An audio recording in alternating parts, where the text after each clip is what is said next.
The peace ceremony was supposed to be beautiful. That was the word the Varelian architects used when they built the Hall of Accord beautiful. 1,000 crystalline spires arched above a chamber of light, reflecting peace banners from every known world. The air shimmered with perfume and politics. Every ambassador smiled for the cameras. Every gesture had been rehearsed for weeks. Even the scent cycles in the vents had been calibrated for maximum serenity. At the center of it all stood a boy. Barefoot. Silent. Human. He couldn't have been older than 6, thin, hollow-eyed, wrapped in a faded military jacket that still bore someone else's name. One sleeve was burnt clean through and stitched crudely with plastic thread. He didn't fidget, didn't speak. He just watched the sea of luminous beings before him with the quiet, unblinking patience of something that had already seen too much. From the dais, Consul Erixia of the Varelian Council spread her glass-like hands and spoke, her voice amplified by crystalline walls. Today, we prove that reason is stronger than fear. We take this child born of war and raise him in peace. Let the galaxy see that hate can be unlearned. The hall erupted in light applause, dignified, precise, performative. The boy didn't bow, didn't smile. His reflection stared back at him from 1,000 polished surfaces.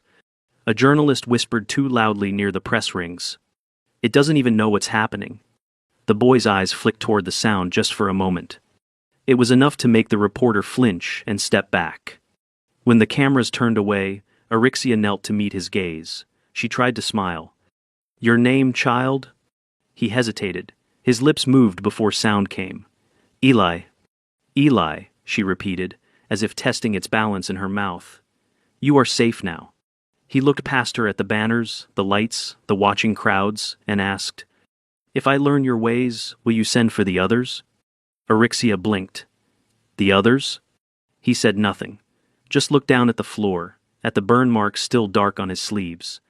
No one in that grand shining hall understood that he wasn't asking for family. He was asking about the species. Eli Graves was 6 years and 28 Earth weeks old when his blood sample was analyzed in the Varelian Biological Systems Center. The technician running the scan noticed the anomaly almost immediately. Elevated cortisol baselines, adaptive hormone cycling, stress enzyme thresholds that matched war-bred environments. "This boy should be in cardiac failure," the tech muttered. The medical scans were rerun. Twice. Each time, the results came back the same. His nervous system showed early signs of hyperplastic reinforcement neurons developing rapid-firing redundancy loops. The kind seen in emergency response animals. Not typical in human children. "He's not broken," the chief analyst said flatly. "He's conditioned." The report was marked for internal review, then quietly deleted. No one told the council. No one told Erixia. And no one, not even Eli, realized it was the first time they underestimated him. Lissar Prime was the heart of the Varelian core, a city of vertical gardens, light glass streets, and corridors lined with silent air. Peace had not merely been declared, it had been engineered into the architecture. Buildings softened vibration. Lighting followed biofeedback rhythms. Emotional variance was smoothed by scented nanomists. To Eli, it felt like a dream with the air turned off. He was placed in the youth enclave of the council estate, a series of private towers built to raise Varelian offspring. There were no bedrooms, no toys. Children slept in meditation cradles. They studied from encoded prisms. They practiced discipline through stillness drills. Eli didn't cry when he was left there. He didn't ask for his parents. He didn't ask for food. He asked for the name of the instructor in charge. "Master Thalen," the aide replied, sounding amused. Eli nodded and asked for a book on Varelian logic structures. The aide blinked. "We don't teach logic until age cycle 9. Eli shrugged. "Can I still learn it?" They gave him a beginner's primer, not expecting him to retain anything. 2 days later, he quoted the third law of recursive contradiction back to Master Thalen, unprompted, and asked if it was applicable in social negotiation. Master Thalen looked at the human child and said, "You memorized it?" Eli shook his head. "I understood it." The other children didn't welcome him. Varelians did not bully in the human sense. Their disapproval came through precision, exclusion, no shared networks, no paired exercises, no eye contact. They whispered when he passed. "Beastling.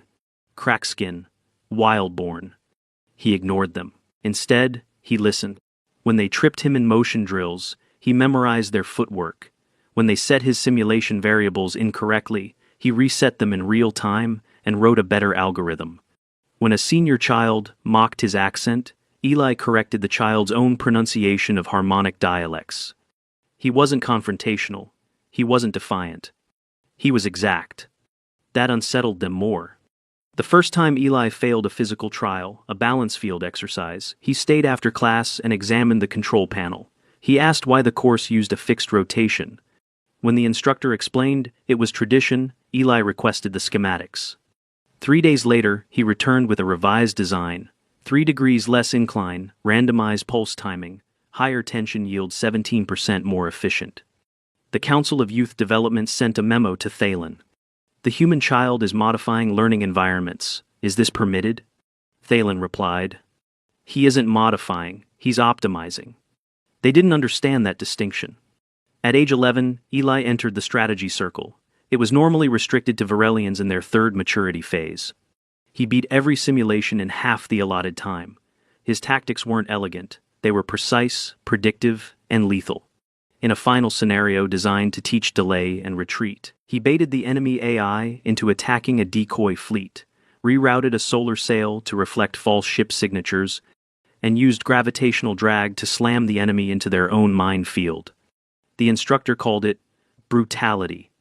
Eli answered without blinking, "You told me to win." Thalen watched from behind the mirrored wall and said quietly to the observer beside him, "They think he's still a child." The observer, Counselor Nim, folded his arms. "We may have raised a weapon." Or, Thalen said, a warning. The capital of Lissar Prime shimmered under its twin moons when Eli turned 16. By then, the media no longer called him a symbol. They called him the Project. He had outpaced the children, then the adults, then some of the instructors. He didn't brag, he didn't argue, he simply kept learning. He worked quietly as a systems analyst, the position given to him by the council, to keep him included. In practice, it meant cleaning up comm protocols, checking data fluxes, and reading everything that passed through the planetary grid. He read the encrypted dispatches too. And when the Drovec Empire returned burning worlds in their path, he knew, before the council admitted it. They moved slowly, cautiously, politely. Eli didn't. He sent them one message. "Give me the defense grid, I will not fail you." The council didn't answer. But that night, when the Drovec stealth teams landed near the academy, when the guards froze and the power grid flickered, Eli Graves rerouted every circuit from the substation with his own access code, sealed the blast doors, guided 200 civilians through maintenance shafts using nothing but a grease pencil and a hand-drawn map, and waited in the control hub. When the infiltrators reached him, he triggered an electromagnetic vent sequence that arced lightning across the chamber. The Drovec were wearing carbon-shelled armor. They died instantly. The next morning, security footage leaked. The human acted before the council did. And across the galaxy, the question changed from, why did they adopt him? To, what have they created? The day after the Drovec infiltration, Lissar Prime stopped pretending peace was unshakable. The city's skyways, once filled with drifting light crafts and soft classical harmonics, now pulsed with the low drone of military patrols. The Varelians had not heard that sound in a generation. Some found it nostalgic. Most found it unbearable. The council convened an emergency session within 12 hours of the attack. Consul Erixia, now grayer at the edges of her crystalline form, presided. The chamber, usually translucent with serenity, was dimmed for privacy. Even the air processors hummed more harshly, like the room itself disapproved of panic. "The Drovec strike was surgical," said Counselor Nim. "They aimed for command sectors, not civilians. That means reconnaissance. We are already compromised." "Then we rebuild the grid," Erixia said evenly. "We respond with logic. Logic will not stop plasma." That was Thalen, standing at the far end of the table. His robes were ash-colored, his eyes steady. It wasn't logic that saved the academy last night. It was instinct. His instinct. Erixia's gaze flicked toward him. "You're suggesting we entrust our defense to a child?" Thalen's mouth twitched in what passed for a Varelian frown. "He is 21. To us, still a child," said another. And human. Exactly, Thalen said. That's what you've forgotten. The council chamber fell silent. None of them liked being reminded that their peace was built on amnesia centuries, spent erasing the parts of themselves that once fought and bled. He acted before you even met to discuss the threat, Thalen continued. If he hadn't sealed those doors, Lisser Prime would be dust, and you'd still be writing emotion for appropriate response language. Emotion breeds recklessness, Eryxia countered. And logic without courage breeds extinction, Thalen said. It was the first open argument in the council in 60 years. Eli sat in his dormitory quarters unaware that his name was being thrown around a dozen committee circles. His hands were stained from insulation grease, his forearms wrapped in bandages from mild arc burns. The med unit had wanted to sedate him after the incident. He had refused. The burns stung. That was good.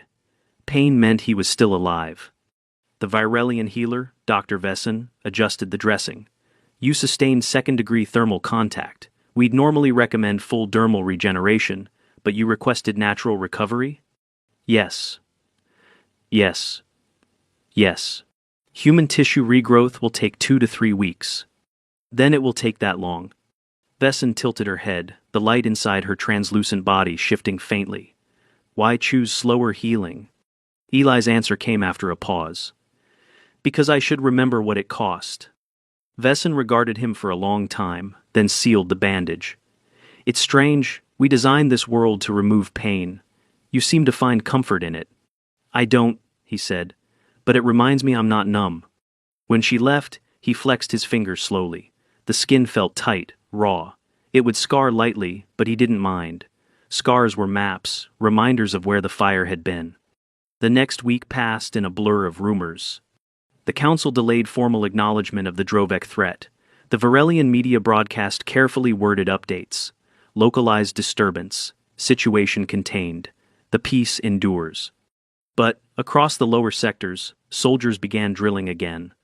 Most had never drawn a weapon in their lives. They had been peacekeepers, not fighters. Their neural responses were too slow for the speed of modern warfare.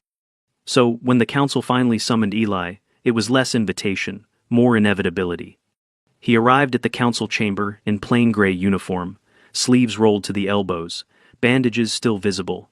He didn't bow. The gesture was human. The Virelians found it odd. He simply nodded once. Eryxia studied him.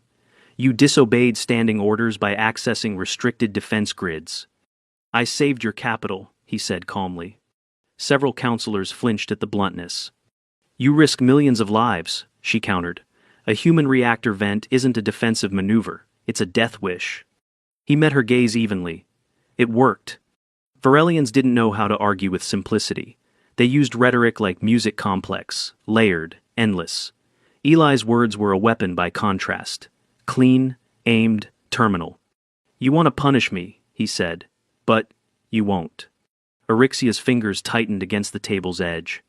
And why is that? Because you need me. Thalen stepped forward from the shadows of the chamber.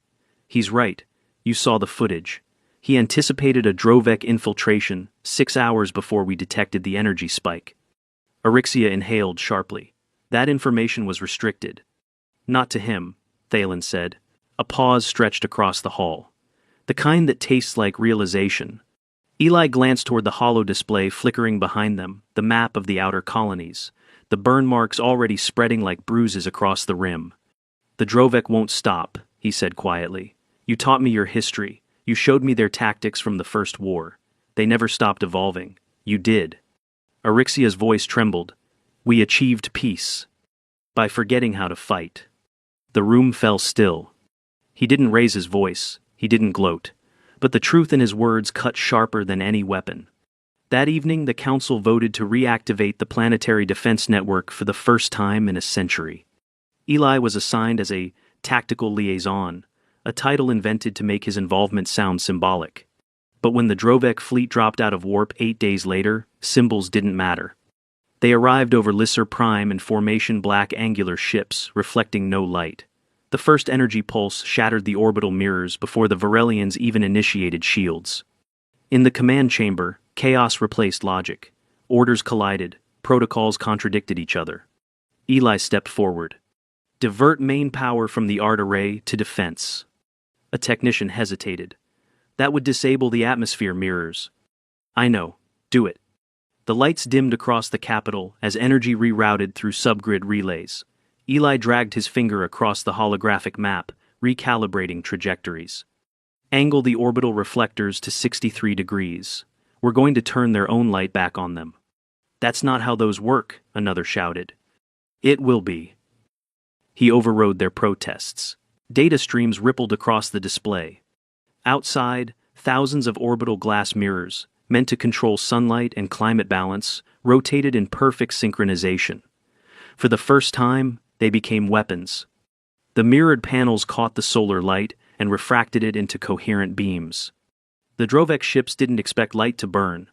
Their hulls ignited in silent arcs, splitting under heat stress. The battle lasted 8 minutes. When it was done, nothing remained in orbit except drifting fragments. Inside the command chamber, the Virilians stared at the displays, the casualty count reading 0, the fleet status reading stable. Erixia whispered, "That's not strategy." Thalen, watching beside her, said softly, "That's evolution." Eli turned from the window. "You wanted proof peace made you stronger. It didn't. It made you safe. There's a difference." In the following days, something strange happened across Lissar Prime. For the first time, Virelians began walking faster, speaking louder. Soldiers trained without hesitation. The city's music, once serene, took on rhythm again, sharp and urgent. A symbol spread through the barracks, a white circle painted on armor plates, surrounding a smaller black core, the shape of a human pupil. The soldiers said it meant clarity. They called him Executor Graves. Eli didn't correct them. He didn't want the title, but he knew what it meant to have one. And when Thalen visited him that night in the operations dome, he found him alone, hands still bandaged, staring at the map of the outer rim. "You did what we couldn't," Thalen said quietly. Eli didn't turn. "No, I did what you wouldn't. You saved us." He looked up. "I reminded you what survival costs." His eyes, reflected in the glass, looked almost like theirs, pale, faceted, luminous, but not quite. The light in them still burned warm, human, dangerous. They called it the doctrine of preservation in public records. But in the bunk halls, the academies, and the frontline briefings, it had another name. The human doctrine. It began as a whisper, not a command. After Eli's defense of Lissar Prime, requests flooded in from outposts and planetary governors. They wanted copies of his response model. They wanted his simulations. They wanted to know how a race once deemed instinct-driven, war-prone, and structurally emotional had produced a man who could turn orbital architecture into a battlefield and win without a single loss. Eli did not lecture. He compiled. 2 days later, he submitted a tactical handbook, simply titled Unorthodox Asymmetry, Efficient Response for Disproportionate Threats. It was 712 pages long and contained precisely one reference to Virelian strategy, a quote from the pre-war archives. "Predictability is the death of survival." That was the beginning. Within a month, his manuals had reshaped the Virelian military from glass-polished statues into a functional force. Command centers, once nestled deep within serene metropolises, were broken into node clusters, decentralized, self-healing, and mobile. No more hierarchy bottlenecks. No more committees before firing. All officers underwent tactical submersion, not simply simulations, but full neural immersion into Earth's final battles. New Mumbai, the Arctic collapse, the Shroud campaign. It was trauma by design. Many couldn't finish it. The ones who did came back different. Their reflex times improved by 20%. Their adaptive decisioning rose even higher. And when the Drovec returned 3 fleets strong, Eli gave no orders to intercept. He let them arrive. The council nearly revolted. "They're in orbit," cried Erixia over the secure line. "We have detected atmospheric entry signatures. This is suicidal." Eli answered from the command post at Istara's Fault, a region never built for war, now fortified in silence. His tone didn't rise. "They need to believe they're winning." "You let them land?" "I let them walk into a snare," he said. 3 minutes later, the outer planetary defense grid, preceded with atmospheric lures, ignited. The Drovek fleets hadn't realized their fuel trails rich in ionized trace were being harvested mid-flight. Every ship had been tagged on entry with false navigational data and atmospheric misdirection. They dropped into the upper clouds without knowing they were glowing brighter than a flare. Targeting was simple. The defense satellites never fired. The ships were turned against themselves. Eli's doctrine stated it plainly. You don't meet force with force, you let it collapse under its own assumptions. The Drovek fleet was gone in hours. The war wasn't over, but something had changed. Varelian commanders, once soft-spoken, deliberate, meditative, now studied chaos as a tool. They drilled not to preserve calm, but to survive panic. They trained their citizens not to remain passive, but to act. Eli introduced practical battlefield medicine based on Terran field standards. Blood-clotting foam injections, pressure tourniquets, emergency splints made from modular armor plates. The medics protested at first it was inelegant, crude. Then, a squad survived a Drovek ambush thanks to those crude techniques. A Varelian soldier with a shattered lower femur was stabilized, transported, and healed with minimal loss. The wound site scarred, but no one questioned the efficiency again. Eli also rejected the crystalline trauma suppressors. Real pain means real data, he told the medical corps. When soldiers began to endure pain instead of mask it, their post-recovery reflexes improved. Coordination across units became less delayed. They anticipated failure instead of fearing it. Some council members protested the ethics. A younger counselor asked him directly during a review hearing, "Why would you expose our people to what broke yours?" Eli looked at her and replied simply, "Because what broke us made us grow teeth." Not everyone accepted it. Small resistance factions formed in the core colonies. Varelians, who believed the doctrine was the very violence they had escaped. They called Eli a regression, a relic. Some accused him of exploiting trauma to push a human agenda. They weren't wrong. He didn't deny it. At a diplomatic forum hosted in the capital, a dissenter stood and asked him during a public address, "You claim this is for our survival, but you use human fear tactics. You weaponize memory. What will be left of our peace when this is over?" Eli stood quietly for a moment before answering. "I was 6 years old when I watched orbital strikes reduce a city to ash. I survived under a collapsed building for 3 days before the first Varelian drone arrived. My parents died trying to keep me from seeing it happen." He stepped forward, past the edge of the podium. "I still see it." The chamber was silent. "I remember every second because your peace never erased it. You adopted me to prove you could raise a human in peace, but you didn't raise me. You sheltered me, and in doing so, gave me the tools to fight better than you ever could." He looked at the crowd, voice low but clear. "I am your peace, and I know exactly what it cost." He left the chamber before the applause started. The next day, he was offered 3 things. Varelian citizenship, permanent command of planetary defense, a seat on the council. He declined all 3. "You built your peace on glass," he said in the debrief. "Now you want me to sit inside it and act like it won't crack again." The counselors were silent. Eli stood. "I'm not what you hoped for, but I'm what you built." Quote, "Noted." Then he walked out.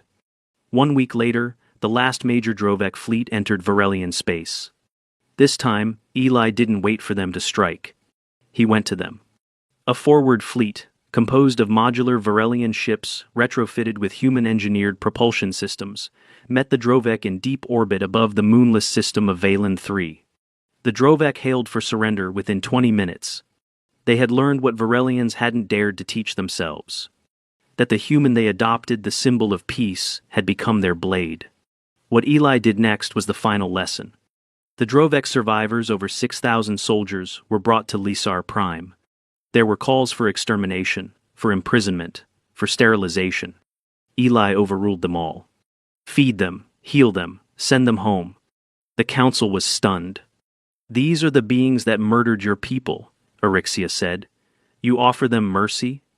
"No," Eli said. "I offer you mercy." The chamber froze. You think peace is something you sign and forget, but peace is a choice made again and again, especially when you have the power to destroy. He leaned forward, voice colder than they'd ever heard. I killed enough to end this war. But mercy is what makes sure the next one doesn't start. No one argued. They couldn't. Because for the first time, they saw it clearly. They had not tamed a human. They had trained one. In the weeks following the surrender, the galaxy held its breath. The war was over. That much was clear. The Drovek fleet, once the looming shadow at every rim border, had vanished. Not through treaties, not through diplomacy, but through defeat. Swift, unflinching, and delivered by a man raised in a world that believed such things were no longer necessary. What remained was far more complicated. The Varelian system stabilized, yes, but not as they had before. The people were no longer untouched. Their military, once a ceremonial institution, had become an active force. Their youth began enlisting, not as pacifists, not as observers, as soldiers. And not for conquest, not for glory, for preparation.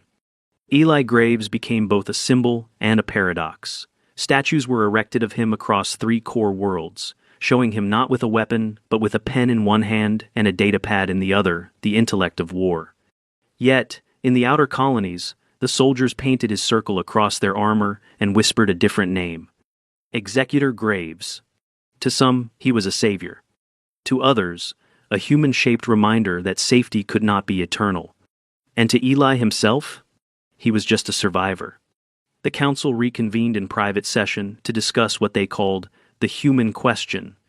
It was no longer political theater, it was existential policy. He has shown restraint, said Counselor Nim, even mercy. He's destabilized everything we stood for, countered another. Our culture has shifted beneath us. Children play war now. Schools have emergency drills. We've built simulation centers. He taught us to survive, Thalen said from the corner, older now, his voice thinner but no less firm. Would you rather we returned to stillness and prayed not to be seen next time? Arixia stood slowly, her translucent hands resting on the edge of the table. The question is not what he did. The question is what comes next. Eli had already answered that question in his own way. He refused the council's offers, one after another. Not just positions or titles, but assets, a personal estate, permanent security, even citizenship honors. He accepted none of it. He lived in a small observatory dome in the low polar region of Lissar Prime, far from the towers, far from the broadcasts. The dome was built for stargazing, but it had become something else, a school, a sanctuary, a boundary. The Varelians didn't know what to make of it at first, a place where youth could come and listen, not to doctrine, not to lectures, but to a human who told stories of Earth. Real ones. He spoke of the cities before they burned, of the bridges that collapsed, of the people who survived with their bare hands, with kindness as often as fire. He did not hide what happened. He described the siege of New Mumbai in clinical detail to anyone who asked. The hunger, the hallucinations from dehydration, the sound of bones snapping when the overhead dome failed, the silence afterward. And then he said this: peace is not the absence of violence, it's the presence of memory, sharp enough to stop us before we repeat the same mistake. Some cried, some left, some listened again. He never forced them to stay. When he turned 29, Thalen visited for the final time. The old instructor's steps were slow, his crystalline joints creaking slightly under Lissar's gravity. But he did not need help. He had trained himself not to. They sat under the dome's curved ceiling, the stars wheeling silently above. You did what none of us could, Eli, Thalen said softly. You made us survive. Eli didn't look away from the sky. I made you dangerous again. Thalen paused. You say that like it's shameful. It is. They sat in silence for a time. The young ones idolize you, Thalen said. Some of the older ones resent you, but they all remember. Eli exhaled slowly. Then my work is done. Thalen tilted his head. And what will you do? I'll leave. The Varelian blinked. Where? Somewhere the war didn't reach, if such a place still exists. Thalen was quiet. Eli stood, stretching the stiffness from his back. His hands, long since healed from that first battle, still bore faint marks, scars he never had regrown, even though he could have. You raised me to understand logic, he said. You taught me restraint, discipline, the value of stillness. I tried, Thalen said. Eli turned toward him, eyes softer now. You did better than try. You gave me peace long enough to remember what to do when it broke. They did not embrace. That wasn't the Virelian way. But Thalen reached out, placed a hand on Eli's shoulder, a gesture older than culture. Eli let it stay. Then he packed his things. A small bag. One data module. A patch from his jacket, the original one, that still bore the burn from when he had been 6 years old. No weapons. No uniform. Just memory. His departure was not announced. No procession, no broadcast, no farewell address. His ship, a modified Terran Virelian hybrid, powered up at dawn and lifted silently over the glacial rim. It paused just long enough to transmit a single message. You wanted peace, keep it, don't make me come back. The message was archived in the Central Library, flagged with diplomatic significance, and added to the permanent historical record. They didn't understand if it was a promise or a threat. Most believed it was both. Decades passed. Children across the galaxy grew up studying his campaigns. His tactics became required reading. His doctrine of fear was softened into the doctrine of preparedness. The white circle symbol, human in origin, alien in message, remained. In time, the Council evolved. So did the Virelians. They became stronger, more complex, more self-aware. And though they never forgot him, they stopped waiting for his return. Because he had already given them the only thing he truly could. Survival. Not through conquest. Not through command. But by proving that peace was not a state. It was a choice. One that must be defended. One that must be remembered. One that could be taught. And in doing so, they finally understood what he had meant, all those years ago when he asked, "If I learn your ways, will you send for the others?" He hadn't meant his family. He had meant his species. And, without knowing it, they had. They had raised a human. And he had made them ready. 50 years later, there was a rumor. A listening post in the Antares Drift, unmanned, built for passive data collection, detected a ship signature that matched no known registry. It drifted silently, just beyond the edge of mapped space, hugging the gravitational lip of a collapsed dwarf star. No ID beacon, no emissions, just one clean, stable energy profile. Its transponder pinged once, then vanished. The Council archived the event without public notice. Because they knew. And they remembered. By then, Lisser Prime was unrecognizable. Gone were the delicate towers of untouched crystal. In their place rose layered cities. Not brutal, not ugly, but practical, built for both grace and resilience. Walkways reinforced. Transit powered by hybrid pulse cores developed from human models. Every building capable of shielding in under 4 seconds. The capital no longer smelled of perfumed gas. It smelled of activity, oil, heated ceramic, breath. And beneath it all, always, memory. The Grand Academy of Lissar, once a place of gentle inquiry, had expanded into 2 separate institutions. One for science. One for survival. Both bore Eli Graves' name. It wasn't decoration. It wasn't hero worship. The students studied his failures just as much as his victories. He had not been perfect. He had left damage. In rebuilding their defenses, he had broken their illusions. In teaching them fear, he had sacrificed innocence. Some of the elders resented that to the end of their long lives. But none could say it hadn't saved them. Once a year, on the date of the Drovek surrender, the observatory dome at the southern pole was open to the public. It remained untouched otherwise. Inside were no medals, no armor. Only a chair. A single photograph, encased in transparent gel glass. And the last words Eli Graves had spoken to the Council, recorded from his final debrief: "Don't be proud that I won. Be ashamed it was necessary. And never let it be necessary again."